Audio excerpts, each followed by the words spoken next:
Good afternoon and welcome to today's survey methods seminar, organised in conjunction with European Social Survey, City University of London and NatCen Social Research.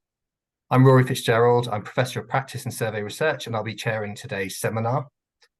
We're delighted to welcome Peter Lynn and Olga Maslovskaya from University of Essex and University of Southampton respectively, to talk about the exciting new UK venture on survey futures to really look at the future of survey data collection in the United Kingdom.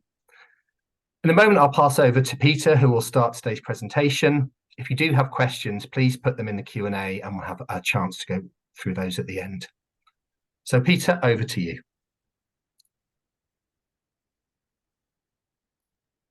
Thanks, Rory. So I'm going to start, but you'll hear from Olga in just a minute. We're going to share the presentation between us and take turns so that you don't get sent to sleep by either one of our voices. Now, the first thing you might notice from our title slide here is rather a lot of logos. The reason for that is that this collaboration is very much envisaged as a whole sector collaboration. In other words, all of the players involved in public sector high quality surveys in the UK are effectively part of this collaboration. And what is it all about? Well, the ESRC are funding this collaboration for the next 3 years. You see their logo to the right of the first row on this slide.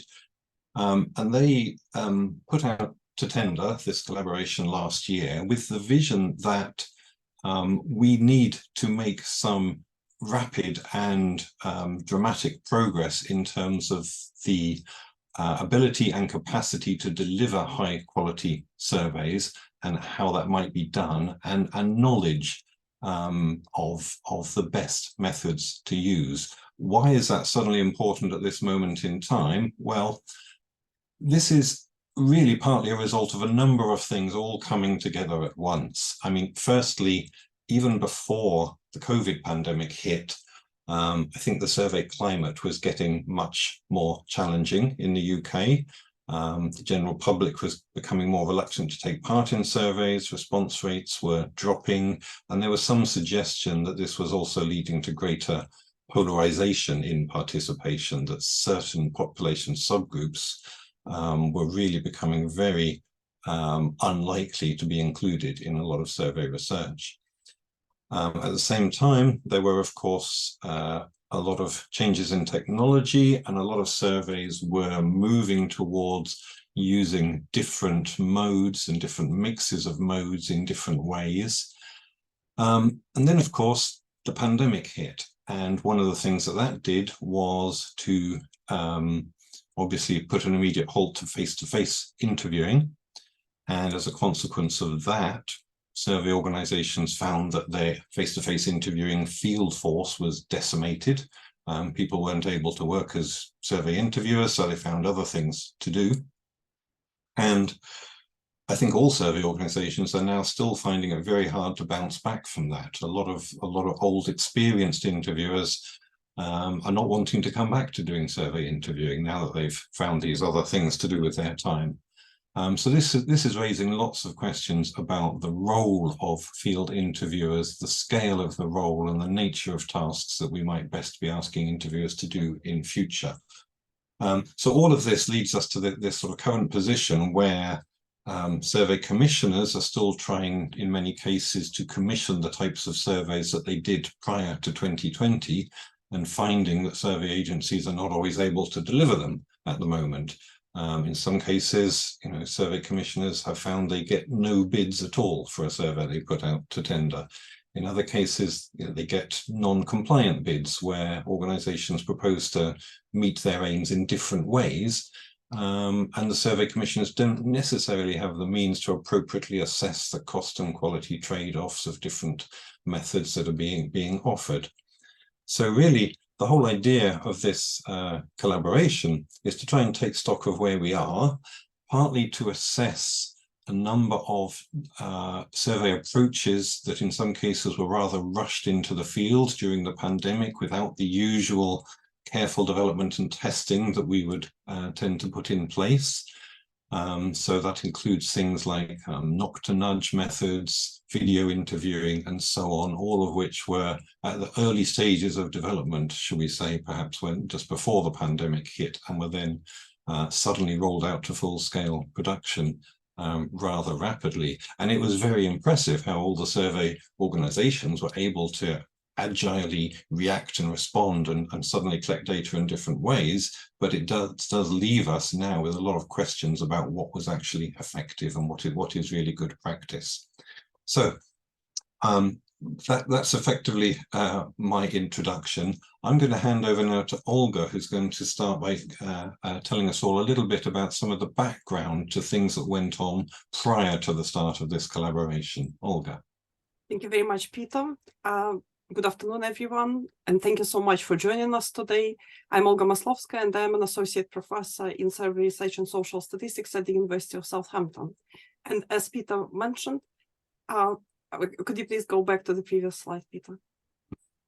As Peter mentioned, no, the next one, sorry. Oh, sorry. For some reason, you skipped the first one. Yeah, no, thank you so much. So before we start talking about survey futures and our plans, I would like to say a few words about the previous initiatives, which actually laid quite a lot of groundwork for survey futures and covered many relevant topics between 2008 and 2022. And probably many of you are aware of some of them, but it will be just a reminder. So there were projects: Survey Resources Network, GenPop Web project, Online Data Collection and Social Service project, GenPop Web 2, and then Survey Data Collection Network.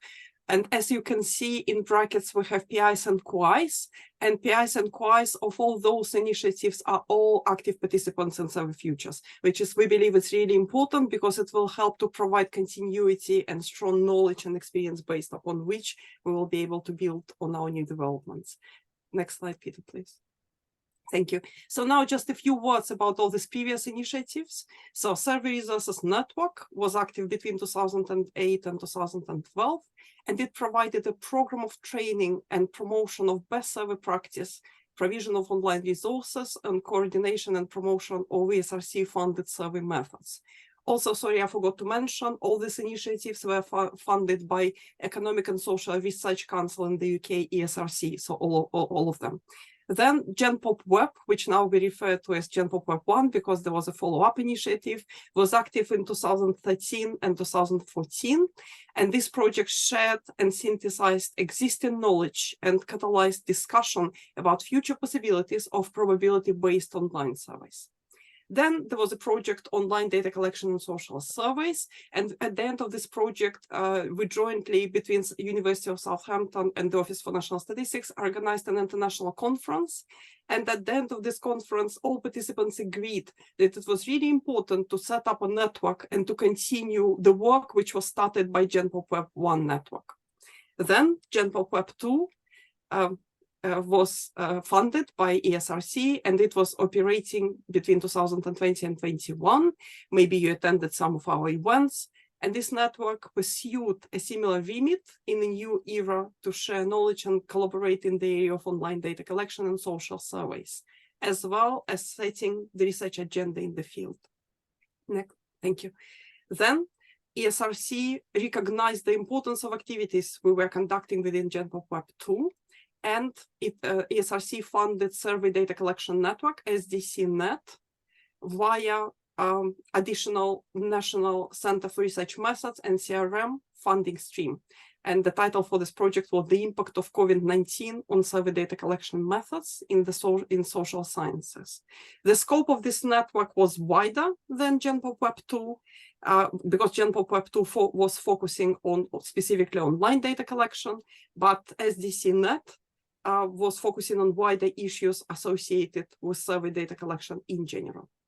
So we organized 5 network events and conducted an assessment of research priority areas in survey data collection for ESRC, and I'll share some of the findings. So as I mentioned, we conducted this assessment, and this list, we believe that this list, which you can see here, in the order of priority identified by the network members represent the best expression of community-owned objectives that we have at the moment.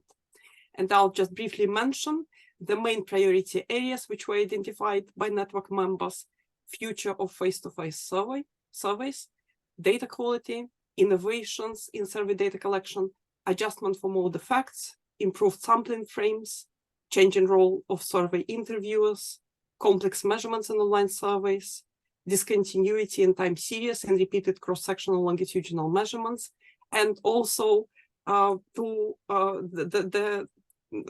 their priority area 9 and 10, there were the topics were inclusive data system and respondent-centered design. So what I would like to mention here, that we ensured when we were designing research program phase 1 for Survey Futures, we ensured that all these areas are featured somehow in all work packages of Survey Futures project. And I'll talk about research, our work packages, our research strands in a minute. Next slide, please. So I mentioned that we organized various events for Survey Data Collection Network. I'm not going to talk about them at all. Maybe you attended some of them, or if you're interested, you can look at the website SDC.net, so you can see the link on this slide. So all the slides are there and all the necessary and relevant materials could be found there. But the only thing I wanted to mention here, I wanted to mention the final event: decisions, survey commissioning in the multi-source, multi-mode world.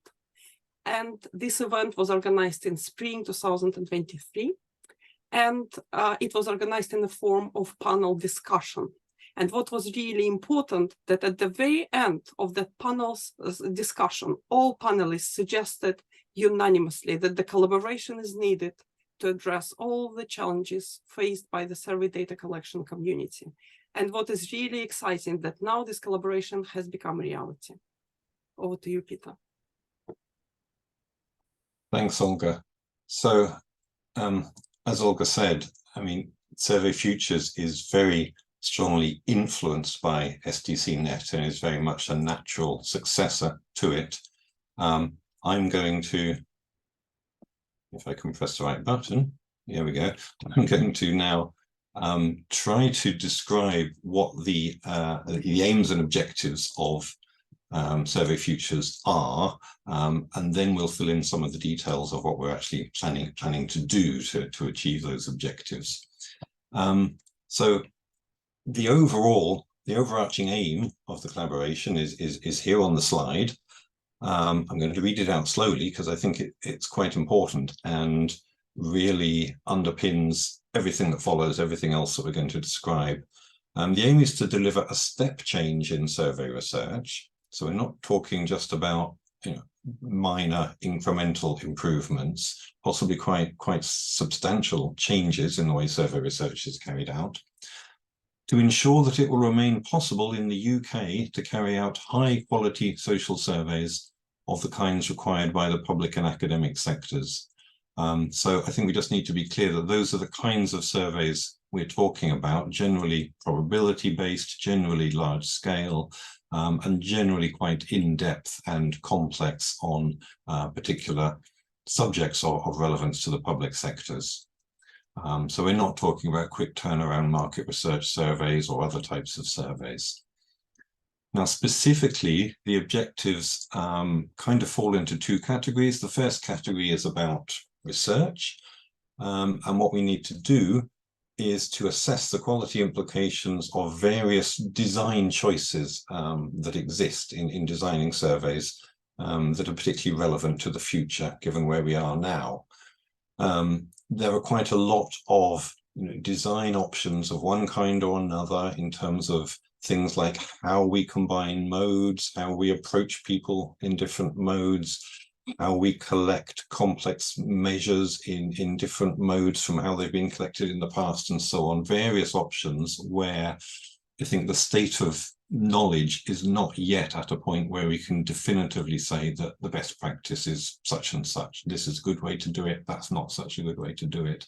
And we're planning to make some of those assessments and come up hopefully with some good practical guidelines about what we consider to be good practice in current circumstances. So there's going to be a research program underpinning that first objective. The second objective is to deal with capacity of the sector and the skills to deliver what is required. And the objective is to provide an understanding of what those capacity and skills needs are, and to then think and identify some promising ways of improving both.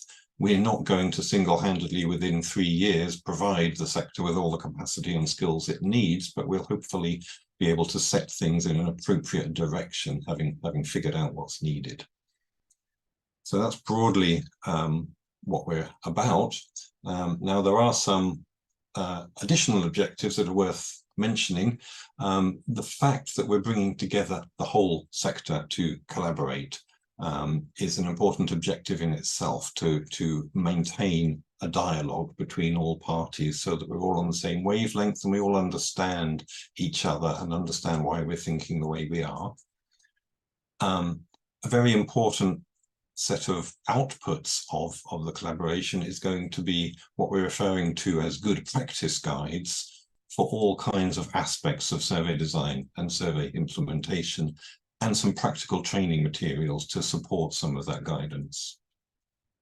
We also want to try to embed some of these findings and good practice guidance in institutional practice as soon as we can, so that it just becomes standard practice to do things in what we hope will be perceived as an appropriate way.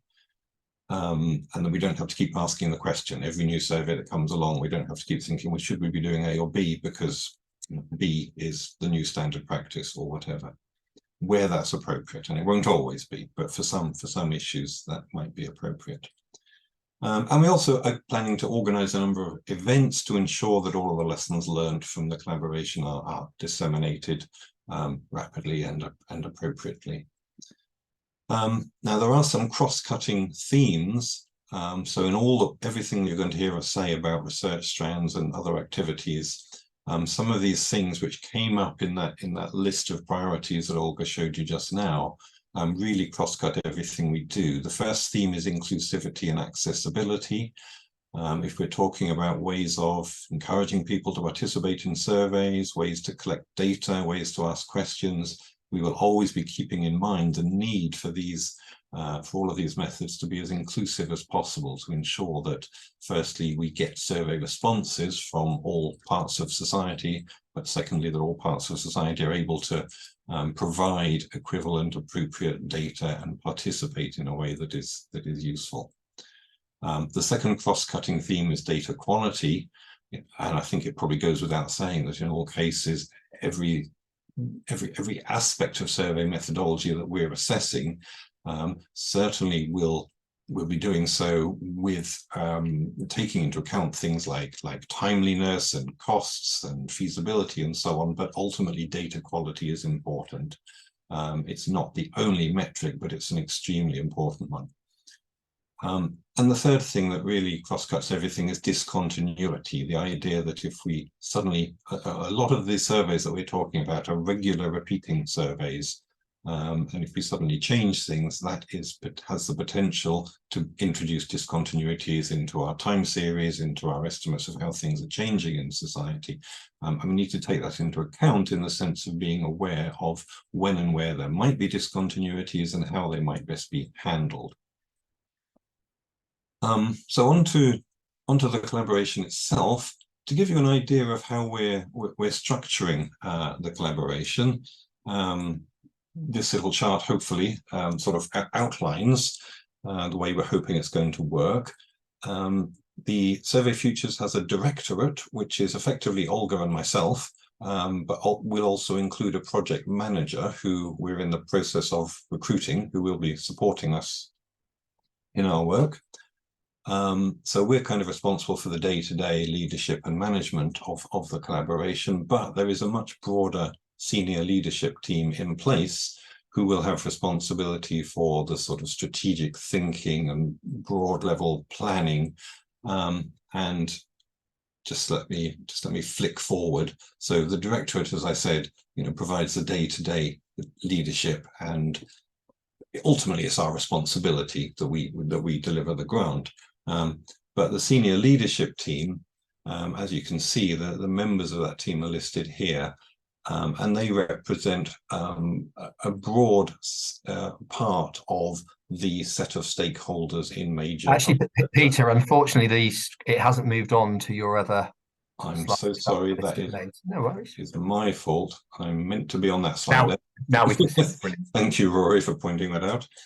And for those of you who are perhaps not so familiar with the UK social survey scene, it's worth just saying that there are really almost all large-scale complex public sector surveys, probability-based surveys, are carried out by one of 4 organisations in the UK. 3 of them are Kantar Public, who are on this list here at the bottom. The National Centre for Social Research, which is just above that, Jerry Nicholas is representing them, and Ipsos.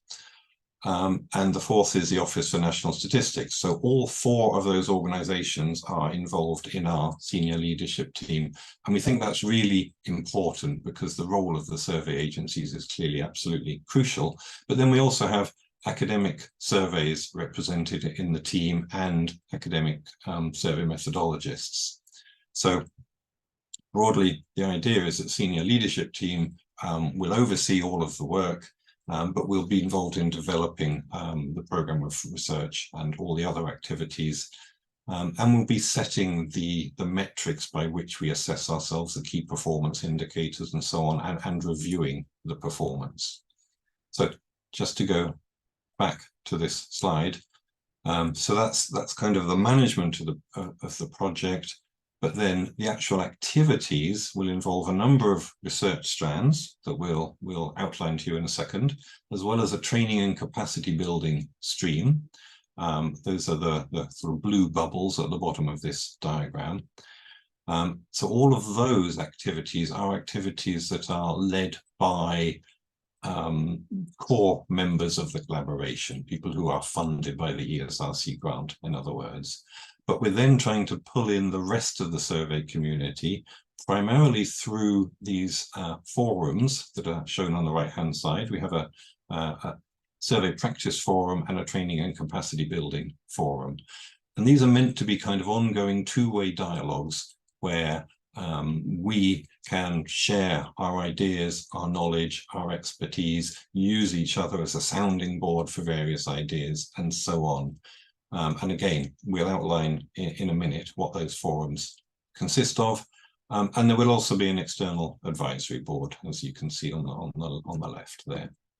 So the core institutions are the ones that you've already seen with all the logos on the front page. I'm not going to spend time listing all of them, but in addition to the core institutions, we have 2 really important partner organisations. The first I've already mentioned, the Office for National Statistics. They are important, not least because they're probably the only organisation in the UK that really wears all of the hats in the survey research world. They are a survey data collection organisation. They are also survey commissioners. They are also survey data users. So we're delighted to have them fully on board. And in addition to being part of the senior leadership team, they are also providing various benefits in kind to the collaboration, as you can see listed here. The other important partner is the National Centre for Research Methods, NCRM. NCRM are themselves an ESRC funded initiative. And they have responsibility for providing training and capacity building across the whole width of research methods that are relevant in the economic and social sciences. So that's much broader than just survey methods. But they are clearly a very important partner, and we're very happy that they're supporting us and helping us in various ways, as shown here. We also have some international advisors who each of whom are advising us on some of these specific research strands that are relevant to their own interests, but are also providing advice at this kind of top-level strategic level. We're well aware that a lot of the issues that we're trying to tackle with Survey Futures are not unique to the UK. And I think it's important that we get the international perspective to help inform what we do in the UK, but we also hope that what we do within this project will be of interest to the international community. And as I said, there will be an advisory board, not yet appointed, but will be fairly soon. And again, a key thing there is to ensure that we include representatives of all different kinds of stakeholders on that board. Okay, at that point, I'm going to hand back to Olga. Thank you, Peter. Okay, so I would like to say a few words about our research strands and about training and capacity building stream. So as I already mentioned, all these research strands, and I'll talk about specific topics they're going to be addressing in a minute.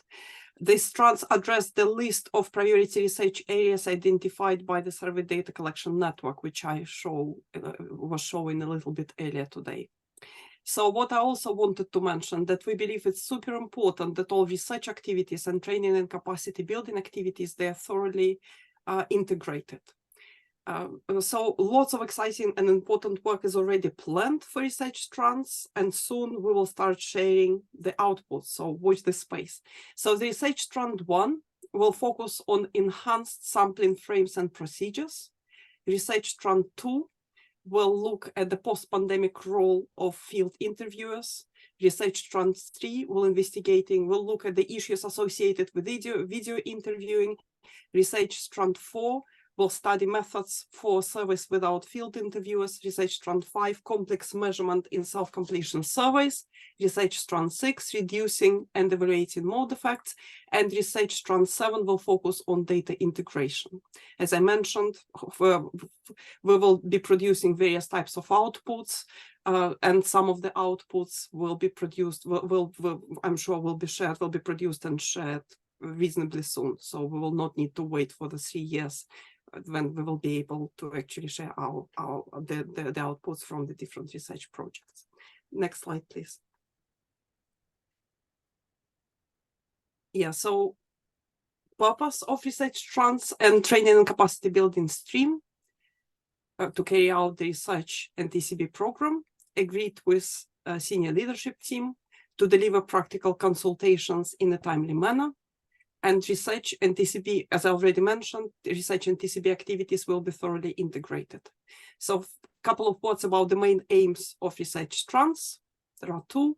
The first one is to provide understanding of the key properties of alternative approaches to data collection in areas where these are not yet fully understood, with a view to provide guidance and tools for implementation of good practice approaches. And the second one is to explore possibilities for game-changing advances in other areas of survey data collection practice. Next slide, please. So, and there are 2 aims of training capacity building stream. First one is to develop a better understanding of the methodological skills that are needed across sectors and of the barriers and challenges in building survey methodology capacity in the UK. And then to develop opportunities for research staff to enhance their methodological expertise and skills, and to facilitate knowledge exchange and training opportunities for both junior and senior researchers from academia and from survey practice. Next slide, please.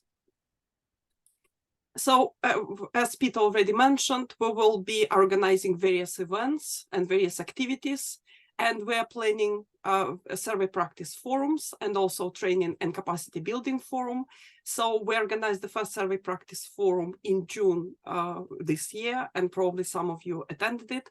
And our next survey practice forum will take place on the 9th of October, and it will be an opportunity to join online because it will be a hybrid event. So if you're interested in registering to attend this event, you can find the registration page via the main website of the project, which Peter will share at the end of this presentation. So, and what are the main aims? No, first of all, probably I need to mention the composition for the survey practice forums. So for survey practice forums, stakeholders of all kind within the survey community, including practitioners, commissioners, academic and data users, are invited. And TCB forum, all TCB stakeholders. And the main aims of these forums: to provide strategic advice and challenge, to ensure that outputs will be as valuable as possible to all parties, which is really important for this whole community collaboration, to generate and prioritize ideas for research and action, to exchange ideas and experiences and advise the senior leadership team, and also to identify opportunities and priority areas for phase 2 research program. And Peter will talk about phase 2 research program in a minute.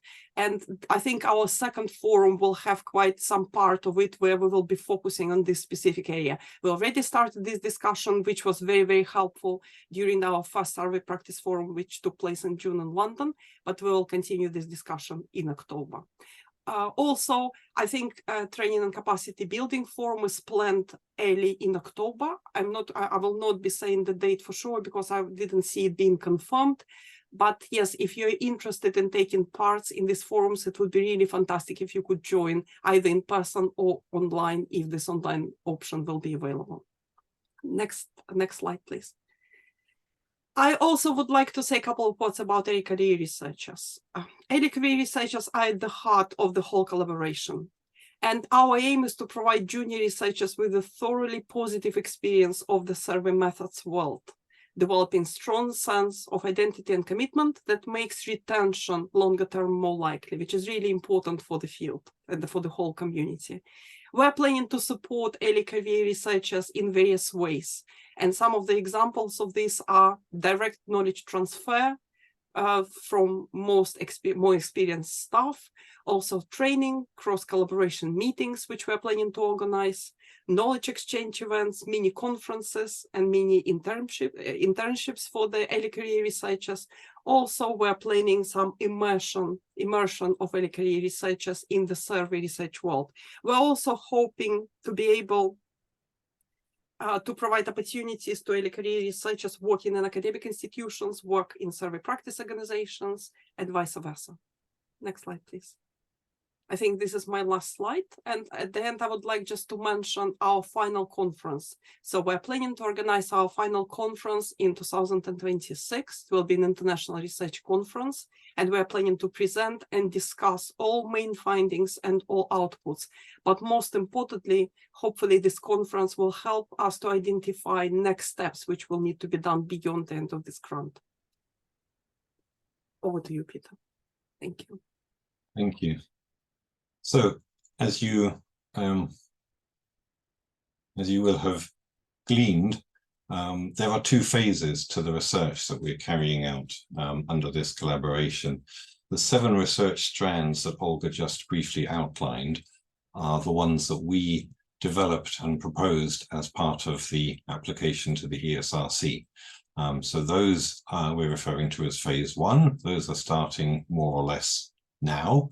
I don't think I said, but formally the overall project started on the 1st of July this year. So we're 2 months in now, but obviously these were largely holiday months. So we're still very much at the start of the overall project. But a large proportion of the budget, as you can see on this slide, was set aside for phase 2 of the research program, which is as yet undefined. And the purpose of this is to allow the broader community who are not core members of the collaboration to help identify what else needs to be done, what else we need to learn, where there are remaining knowledge gaps that could be filled by further research.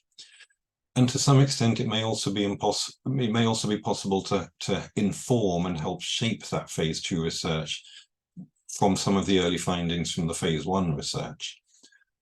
So there will, in the not too distant future, be a process starting of identifying what the key research questions are that we want to be answered by the phase 2 research program. As Olga said, the October 9th forum is the next place where we will be discussing that, and you're all welcome to join in that discussion.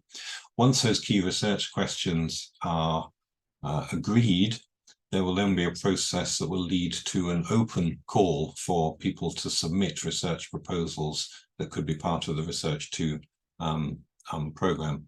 And as you can see, it is a fairly sizable budget that's available. I mean, it's pretty much half of the total research budget of the grant. It's actually more than half, because the 1.5 million that's already allocated includes a lot of overheads and management and so on that won't be necessary as part of phase 2.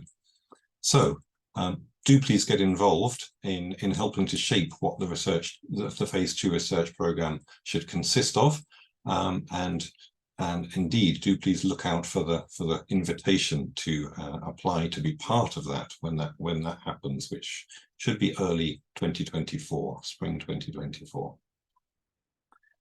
An approximate sorry, let me just give you an approximate timetable so you have some idea. The discussion of the ideas and the research questions we intend should carry on until around about the end of this year in December, and we will then specify what those research questions are early next year, and we'll have a further brief stage of consultation on that specification just to make sure we've really got it right before the open call for proposals goes out, which is slated to be around about March of next year. Those will then be assessed by an independent panel in the usual kind of way, with hopefully aiming for projects to start around about a year from now. So that was just to give you an idea of what's coming in terms of the phase 2 research program. There are other opportunities available. Currently, we have some posts that we're trying to recruit to. There are 5 postdoc researcher posts available, funded by the collaboration, in 5 different locations as listed here. The first 2 you've unfortunately just missed the deadline for applying for, but 3 of them are still open, not for very long though. They all close in the next couple of weeks. So if you are interested in a postdoc position, or you know anyone who may be, or you know anyone who may know anyone who may be, please pass on this information. I haven't put all the links to the actual job specs on here because that would just be too complicated, but I'm pretty sure that if you do a search, you'll be able to find them on the Essex, Southampton or City websites. And do please consider contributing to all of the activities of the collaboration through our forum events.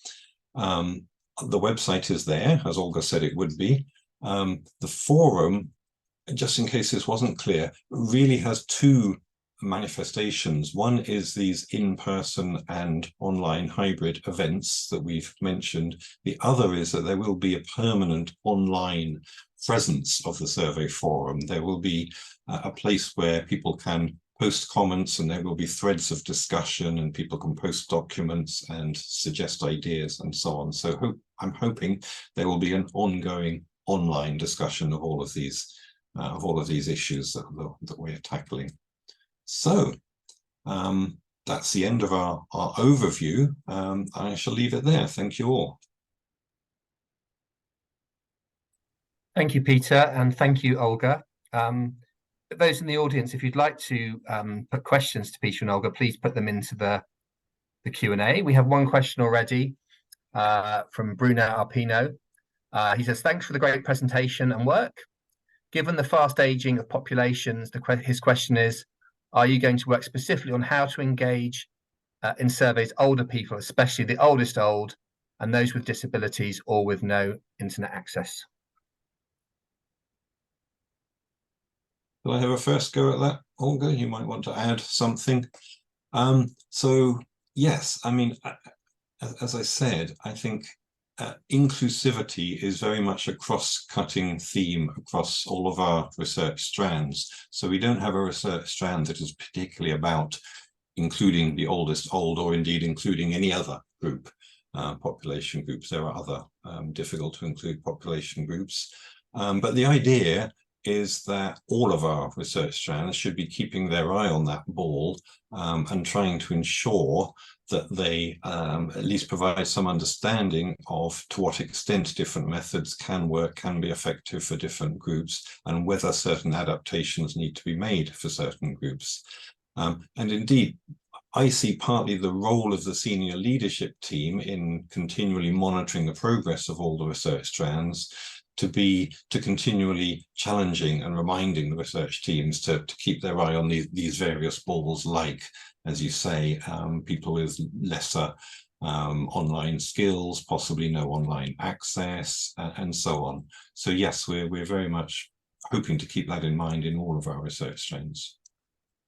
And I just maybe add something, is that okay? Yeah, exactly what Peter said. So inclusivity is really, really important. And I would like to mention maybe 2 specific research strands, which definitely will have specific work which will be done in these areas. So the research strand 4, methods for survey without field interviews, but definitely we will work and on the area how to make sure that people with disability, various disabilities, people with low literacy and people with no internet access can be actually represented in our surveys, but also enhanced sampling frames and procedures that will definitely do work on hard to sample populations. And these groups which you mentioned in your question definitely will be part of their work as well. Thank you. Thank you. Just while we're waiting for other questions to come in, I've maybe got one for you, Peter and Olga. It appears to me that one of the kind of really exciting parts of this project is the possibility to do something around the sampling issues. In the UK, of course, we've been very reliant on using the post office address file for our household samples. And there's hope in here that maybe there could be alternative methods using more administrative sources. How confident do you both feel that there's likely to be some movement in that area? I think as Olga said earlier when she was talking about the research program, some of the research strands are ones where we are fairly confident that substantial progress will be made, but the progress itself is not game-changing. It's maybe a bit more than incremental, but it's telling us how to choose best amongst options that we already know about, or how to improve methods that we already know something about. Other parts of the research program are in a way likely to have a much bigger impact if they come off, but they perhaps have a lower likelihood of coming off. And I think the sampling frame research strand is very much one of those, that it's really worth trying our best to try and find ways of enhancing our sampling frames, getting access to data that we don't currently have access to for sampling for social surveys, even though it is a really big challenge and we don't know whether it's going to prove possible, because if it does, it really will be a game changer. It will allow surveys that currently have to do a lot of screening to find subpopulations to not have to do that screening anymore, because they can sample those people directly. It will allow us to have much better control over sample composition and so on. So that's one of those, an example of a research strand that really could provide a game-changing step forward if it comes off, but we don't know whether it will. Let's hope it does. Another question now from Duncan Smith. Thank you for the good presentation. Whilst respecting human skills, will you be looking at artificial intelligence in surveys?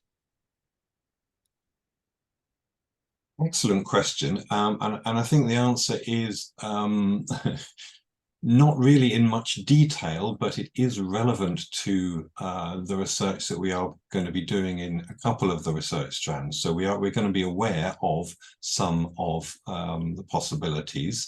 I don't think that any of the existing research strands are proposing to actually research specifically the use of AI for various things, but they might be reviewing research that other people have done and sort of assessing the potential to do more in those areas.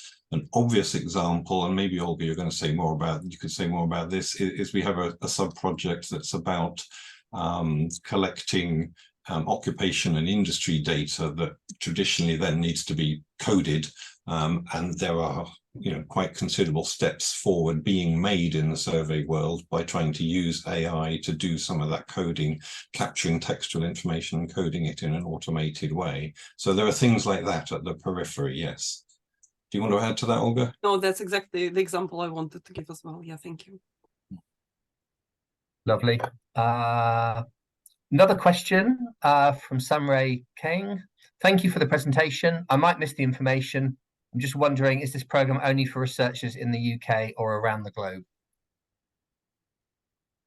So it's the objective of the program is to tackle the need for high quality social surveys in the UK. So it very much has a UK focus. Most of the researchers involved as part of the core team are based in the UK. with the exception of the 3 international collaborators who I showed you on one of the slides. We are extremely happy, and indeed we would encourage researchers from all around the world to get involved in the collaboration, to contribute to the forums, contribute your knowledge, your expertise, and so on. Because, as I said, it is clear that a lot of the issues we're tackling are issues in many countries. So although it's not specifically an international collaboration, it's clearly a collaboration that has wide international consequences and perspectives that are relevant. When it comes to the second phase of the research program,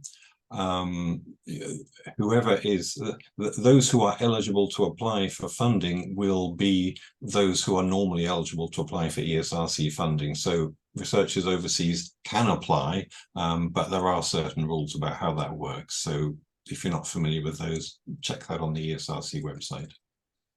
And I also mentioned something. We really would like to encourage people from other countries to apply for our research fellow jobs. Yeah, so this is obviously the work will be our main objectives are within the UK, but we would really welcome any researchers if you're interested to work on our research program phase 1. That would be fantastic if you would apply. So there are no, anyone from abroad, from anywhere can apply for this post. Thank you. Absolutely, yes. Please do apply for those positions. Someone's asked whether the recording will be made available. Yes, this will be made available on the ESS YouTube channel within a few days or so. There's no other questions coming in, so I'm going to abuse my position as chair once more and ask you both one more question. I mean, we talked about the sampling issue and how central that is. One of the other key strands appears to be the one about the role of field interviewers. I think certainly in the UK context, there's very much a kind of wish and hope to maintain face-to-face surveys into the future. What kind of scope does that strand have for kind of addressing the challenges? Because we're seeing, of course, in other parts of Europe, face-to-face data collection sort of declining very rapidly. So I'd be very interested to know what kind of things are on the table to sort of address that issue in the UK. So, I mean, there are 2 research strands that are very closely aligned to the issue that you just raised. The first is research strand 2, which is about the post-pandemic role of interviewers. And that is very much about assessing what the need is likely to be for field interviewers, calling them field interviewers for the moment. Whether interviewing is a key part of their role in the future is one of the open questions, but field workers. And to try and think carefully about what an appropriate job specifications might be for the future, what the labour market response might be to those kind of job specifications, and therefore assess whether it will be possible to build up field forces to do the kinds of things that maybe are wanted in the future. And then the other research strand that you alluded to is research strand 4, which is if we are doing field interviewing in the future, what are the best methods to use in various ways? If we don't have field interviews to do things like the initial contacting, the initial selection, how do we do it instead? So I don't know, Olga, do you want to say something more about those? No, I think that's, obviously training and capacity building research strand will also look at various aspects related to interview workforce. But I guess, the research strand 2 post-pandemic role of interviewers will focus specifically on the issues which and